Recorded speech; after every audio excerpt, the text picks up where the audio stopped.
지난달 캐나다 몬트리올에서 15차 유엔 생물다양성 협약 총회가 열렸습니다.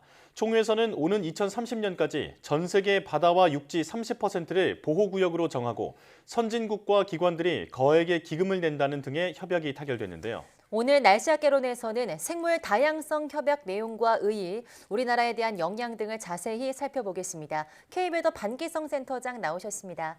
어서 오세요. 네, 안녕하세요. 네, 안녕하십니까. 자, 지난달 열린 총회에 대해서 알아보기 전에 먼저 생물 다양성 협약이 무엇인지부터 설명해 주시죠. 생물 다양성 협약은 생물 다양성을 생태계라든가 종이라든가 혹은 유전자 이 세 가지 수준에서 파악을 하고 생물 다양성의 보전, 또 생물 다양성 구성 요소의 지속 가능한 이용, 또 유전자원의 이용으로부터 발생하는 이익의 공정하고 공평한 배분을 목적으로 하는 국제 조약입니다. 네. 1990년대 이후에 생물종의 멸종 속도가 그 이전에 비해서 한 50배에서 100배 빨라진 것으로 밝혀지면서 생물 다양성 감소에 대한 위기의식이 전 세계적으로 확산을 했는데요. 이에 생물 다양성의 보존과 함께 지속 가능한 이용을 위한 기본이 되는 협약으로의 새로운 국제적 규범의 필요성이 커졌습니다. 그래서 유엔 환경계획에서는 1987년 이후 7차례 정부 간 협상 회의를 거쳐서 1992년에 채택된 유엔 환경협약이 시작되었는데요. 네. 우리나라는 1994년 10월 3일에 154번째 회원국으로 가입을 했습니다. 네, 그러니까 생물 다양성의 보존과 지속 가능한 이용을 목표로 하는 국제 조약이라고 말씀을 해주셨는데요. 그렇다면 이 15차 생물 다양성 협약 당사국 총회의 주요 타결 내용도 궁금합니다. 이번엔 제15차 생물 다양성 협약 당사국 총회에 참석한 196개국 대표들은 23개 보존 목표를 담은 쿤밍 몬트리올 글로벌 생물 다양성 프레임워크를 채택을 했습니다. 이 중에서 가장 중요한 내용은 오는 2030년까지 전 세계 바다와 육지 30%를 보호구역으로 지정한다는 30by30 목표였는데요. 현재는 육지의 17%, 해양의 10%만 보호구역으로 지정이 돼 있죠. 네. 또 세계 각국은 자연보전 노력을 위해서 공공과 민간 재원을 통해서 연 2천억 달러를 조달한다는 목표를 세웠는데요. 그중 선진국들이 2025년까지 매년 최소 200억 달러를, 2030년까지 매년 최소 300억 달러를 각각 내기로 합의를 했습니다. 네, 거의 2배 정도 보호구역이 좀 늘어나는 것 같은데요. 이렇게 보호구역을 정하는 의의가 무엇인지 또 어떻게 시행되는지도 알려주시죠. 일단 해양보호구역 같은 경우는 해양 생물 다양성이 풍부해서 생태적으로 굉장히 중요하다거나 혹은 해양 경관 등 해양 자산을 보존할 가치가 있다고 판단되면은 지정을 하는데요. 네. 유엔의 생물 다양성 협약에 우리나라도 가입해 있기 때문에 협약에 의해서 지정되는 해역이라든가 육지가 있다면 각국이 자체 법률로 보호구역을 지정을 합니다. 네. 해양보호구역은 해양 생태계 특성에 따라서 해양생물 보호구역, 또 해양생태계 보호구역, 또 해양경관보호구역 등 세부 구역으로 구분해서 지정 관리를 하는데요. 우리나라 해양보호구역의 지정 및 관리는 해양수산부 장관이 담당을 하고 있고요. 해양보호구역에서는 공유수면의 구조를 변경한다거나 혹은 해수의 수위 또는 수량의 증감을 가져오는 행위 또는 공유수면에서의 바다라든가 모래, 규사, 토속의 채취 행위 등이 제한이 됩니다. 네. 그러니까 지정된 곳에서는 생태계를 파괴하는 행동은 일치할 수 없다. 이렇게 정리하면 되겠는데요.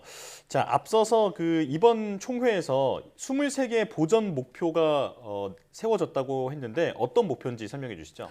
이번 15차 당사국 총회에서 합의된 생물 다양성 협정의 글로벌 목표를 보면은 2030년까지 전 세계적으로 육상 및 해상에서 손상된 생태계 30%를 복구한다는 것, 또 알려진 종의 멸종을 막고 2050년까지 모든 종의 멸종 위험과 비율을 10배로 줄인다는 내용이 들어있고요. 2030년까지 살충제로 인한 위험을 최소한 50% 정도 감소를 해야 하고요. 2030년까지 환경에 손실을 주는 영양소를 최소한 50% 감소하자는 내용이 들어있습니다. 그리고 자연 기반 솔루션을 통해서 기후변화에 대처를 해야 하고요. 2030년까지 외래 침입종의 도입이라든가 정착률을 최소한 50% 감소해야 한다고도 말하고 있는데요. 여기에다가 2030년까지 야생종의 안전하고 합법적이며 지속 가능한 사용 및 거래를 확보하는 목표가 세워지기도 했습니다. 생물 다양성을 위협하는 해로운 보조금을 줄여나가면서 지구환경기금 아래 설립된 새로운 기금은 모든 재원의 자금 조달에 개방될 것이라는 내용도 포함되어 있는데요. 모든 국가는 2024년에 열리게 되는 16차 당사국 총회 이전에 업데이트된 국가 생물 다양성 전략이라든가 또 실행 계획, 또 국가 생물 다양성 재무 전략을 준비를 해나가야 합니다. 네. 자, 계획은 참 좋은데 이게 강제성이 있는지가 의문입니다. 만약에 합의된 내용을 어겼을 때 혹시 페널티 같은 게 주어지나요? 사실 지금까지 국제기후회의라든가 뭐 생물 다양성 회의에서 합의됐던 내용이 지켜진 적이 거의 없었습니다. 아, 예. 유일하게 지금 지켜지는 것이 오존층을 보호하기 위한 몬트리올 협정인데 사실 이마저도 중국 등은 몰래 오존층 파괴 물질을 배출하고 있는 실정이거든요. 그러나 어쨌든 이런 합의를 준수하는 것이 국제적으로 비난받지 않게 되겠죠. 아, 예. 네. 그런데 그 최근 27차 기후변화 협약 당사국 총회에서 비용 문제가 좀 있었는데요. 이번 총회에서도 비용 문제가 없지 않았을 것 같거든요. 어땠습니까? 그렇죠. 이번 총회에서도 가장 극명하게 의견이 달랐던 부분이 바로 비용 문제였는데요. 네.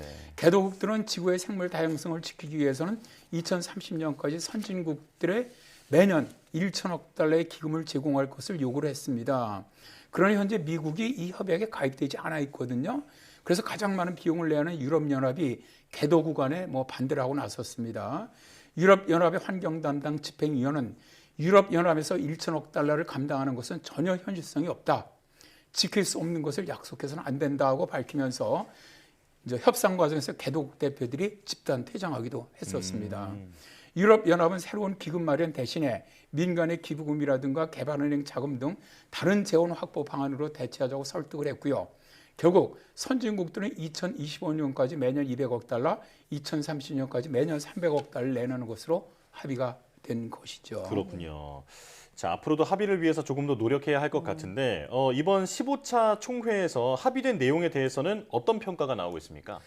일단 지금 회원국이 196개국인데 196개국이 모두 다 합의한다는 건 사실 현실성 상당히 어렵죠. 네. 그렇기 때문에 이 정도의 협약이라면 매우 긍정적인 평가가 많은데요. 안토니오 구테레스 유엔 사무총장은 우리는 마침내 자연과 평화의 협정을 맺기 시작했다라고 긍정적인 평가를 내렸고요. 네. 환경 전문가들은 이 협약이 2015년 파리 기후 협약에 버금가는 환경 분야의 이정표가 될 것으로 기대를 하고 있습니다. 환경 보호 단체인 캠페인 포 네이처의 브라이언 오더넬 이사는 이번 합의는 믿기 힘들 정도로 기념비적인 일이다.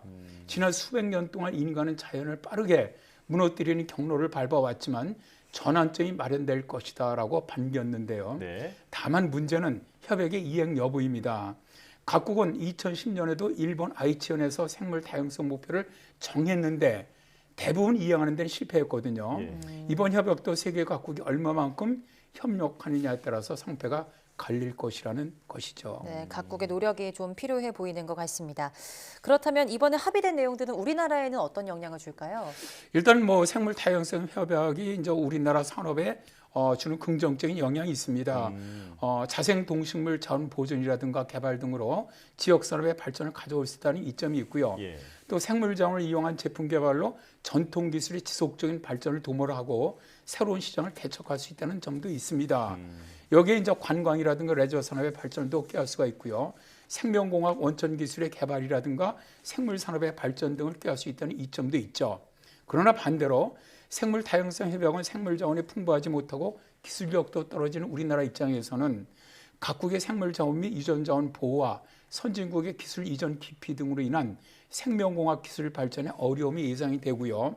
또 생물 및 유전 자원을 제공한 나라에 대한 대가 지급 등 경제적인 어려움도 예상이 됩니다. 네. 그러나 결국 생물 다양성 협약이 추구하는 미래는 살기 좋은 환경이 될 것이고요.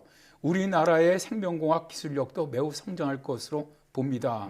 앞으로 협약 기간까지 8년밖에 남지 않았기 때문에 정부와 국회가 긴박하게 법제를 좀 정비를 하고 정책을 시행할 것으로 보고 있고요. 선진국 기금 제공에서도 이제 앞으로는 국력에 맞는 부담도 해야 할 것으로 봅니다. 네. 지구는 함께 지켜나가야 하는 거니까요. 선진국으로서 우리나라도 제 역할을 할 수 있게 잘 준비해야겠습니다. 자, 날씨학개론 K-웨더 반기성 센터장과 함께했습니다. 고맙습니다. 네, 감사합니다.